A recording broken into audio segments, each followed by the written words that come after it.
quarta-feira, o plenário analisou 10 vetos do governo a projetos aprovados na casa.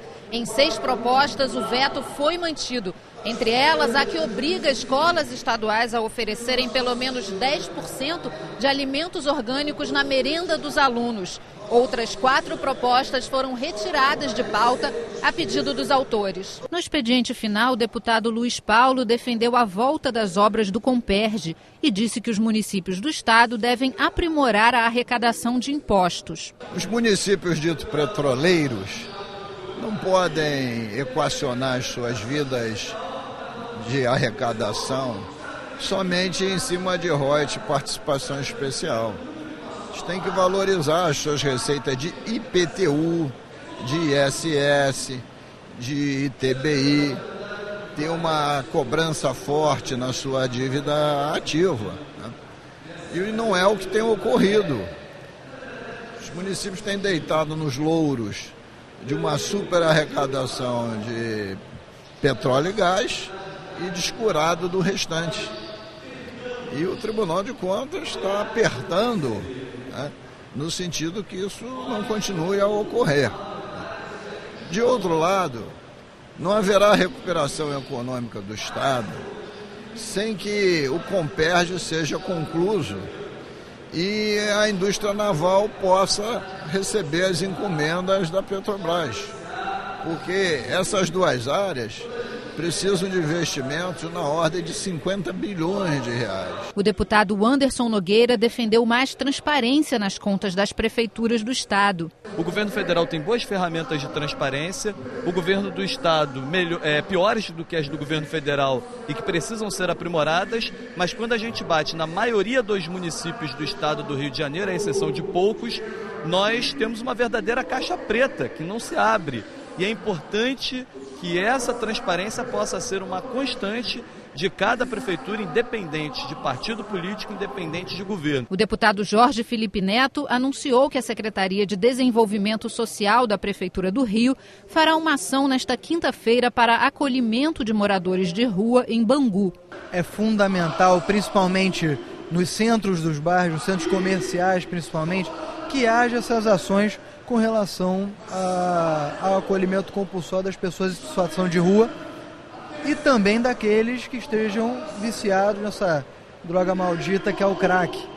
E é claro que também não é só importante ao comerciante, a quem quer ter o seu trabalho com segurança, com mínimo ali de economicidade para o bairro, que ele cresça da melhor forma possível, mas também a essa pessoa que está em uma situação muito frágil.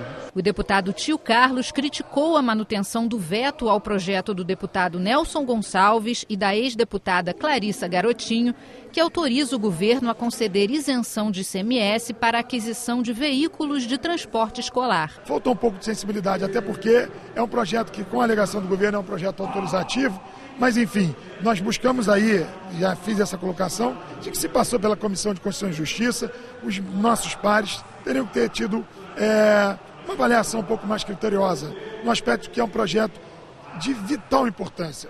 Tudo que nós pudermos fazer nesta casa para dar melhores condições, para que essas pessoas possam comprar veículos novos, dar maiores condições de trabalho, quer dizer, maiores condições de segurança para transportar as nossas crianças, seria de muita valia. O deputado Eleomar Coelho criticou a falta de planejamento que causa prejuízos ao Estado. Aqui no estado do Rio de Janeiro, me refiro principalmente à política de transportes, que a gente vê que através de intervenções pontuais, sem um planejamento existente, de repente a gente vê um certo desperdício de recursos, onde ao mesmo tempo a gente está ouvindo o discurso de que está faltando dinheiro para tudo. Ora, se está faltando dinheiro disso, nós não podemos nos dar ao luxo de desperdiçar dinheiro. Adquirir uma barcaça, como se adquiriu agora, milhões de reais, e que não se tem um atracadouro para ela, realmente tem alguma coisa de muito esquisito nessa história toda. O projeto de lei que regulamenta as terceirizações em tramitação no Congresso Nacional foi criticado pelo deputado Paulo Ramos. Os trabalhadores vão perder o poder de pressão. E em perdendo o poder de pressão, vão perder direitos. Então, a terceirização já é um equívoco, já foi uma punhalada na classe trabalhadora, e agora eles querem a terceirização na atividade fim. Se aprovada, espero que não seja, representará mais um crime, porque vai precarizar as relações de trabalho e prejudicar muito o trabalhador. A deputada Marta Rocha defendeu que a Alerj fiscalize a implementação da lei que cria a Patrulha Maria da Penha. O que faria a Patrulha Maria da Penha da Polícia Militar? Faria o patrulhamento preventivo na região onde mora aquela mulher que recebe a medida protetiva. Ao lado disso, a mulher que tivesse em risco de morte teria um dispositivo denominado botão do pânico que, quando se sentisse em situação de perigo, poderia acionar diretamente a Polícia Militar, que se deslocaria para aquele local. Então, eu acho que o papel da Alerj, é reunir, através da CPI, essas informações e, como proposta, a efetiva e imediata implantação e também procurar os organismos do governo do Estado. O deputado Luiz Martins disse que enviou um ofício ao presidente do Banco do Brasil cobrando mais transparência sobre o valor dos patrocínios dados a esportistas. Fiz um ofício pedindo esclarecimento ao presidente do Banco do Brasil sobre todos aquela absurdo que eu acho e encaminhei direto à Procuradoria Federal da República para que apure isso, para que não possamos daqui a alguns dias termos outro petrolão, outro mensalão. Eu acho que isso é um verdadeiro absurdo. Tem dinheiro sobrando do Banco do Brasil? Aplica no FIES, aplica aqui nas UPPs, forma jovens atletas das comunidades carentes do estado do Rio de Janeiro, mas aplicar 40 a 60 milhões num esporte elitista igual à Fórmula 1 é um verdadeiro absurdo e todos nós temos que nos indignarmos com isso. O deputado Thiago Pampolha elogiou o evento realizado pela Secretaria de Esportes do Estado para dar suporte aos municípios do Rio.